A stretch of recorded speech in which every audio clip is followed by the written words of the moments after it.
Naku, umaga na naman. Puro cellphone na naman ang ginagawa. Ano na naman ba yung ginagawa mo? Nag-i-email ako.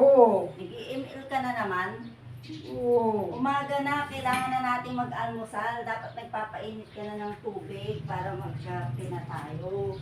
Ikaw na, kaya mo na yan. Ako na naman ang magpapainit. Ako na naman maghahanda ng almusal. Lagi na lang ganyan ang ginagawa mo. Ano bang klase kang asawa? Asawa ka ba talaga? Hindi ko maasahan dito sa bahay. Lagi na lang ganyan ginagawa mo. Ginagawa ko Ako na lang palagi.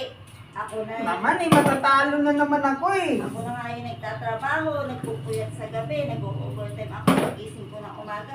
Dapat Pagulong ka na lang dyan. Dapat kasi, ikaw na ang nag-iintindi na almusal natin, hindi yung, ikaw lagi yung puro laro ang ginagawa mo, hindi naman makain yan. Tapos ako na naman maghahanda ng almusal. Ang pang klase yan. Ako na lang lagi. Eh paano na yan? Kaya mo na yan eh. Ang gan lang yan eh. Paano na yan pag wala ako? Sinong aasahan mo? Paala na dyan pagkano. Ayun, tingnan mo, oh, imbis na ikaw magtimpla ng kape, hindi ka magtitimpla ng kape, ako pa rin. Masyado mo nang inasin yung buhay mo sa akin, ah. Paano ako iwain? Maano to, matatalo to yung ingay-ingay mo. I-distract ako dito eh. Ayun, puro na lang ganitong araw-araw ginagawa ko. Ano, gusto mo, ikaw na lang kaya ang ano, magpuyat. Hindi ka na magpupost, puro ka na lang reels. Puro ML, wala ka nang ginawa. Grabe naman yan.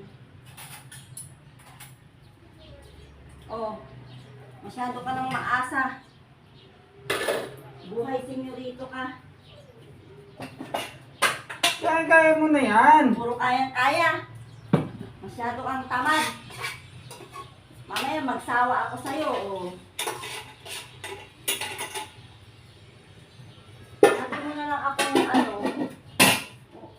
Kaya ako nag-asawa.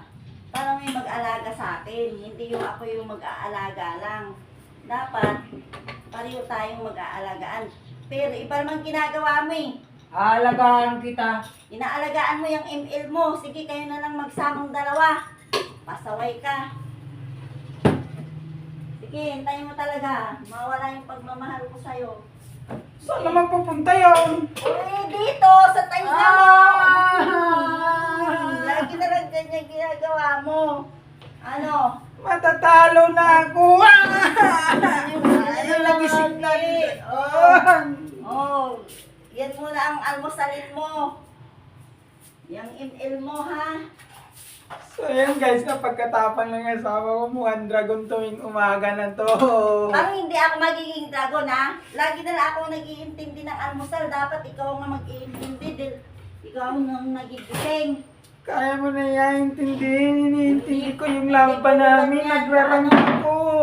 Naku, Diyos ko. Balik ka na, kain na tayo.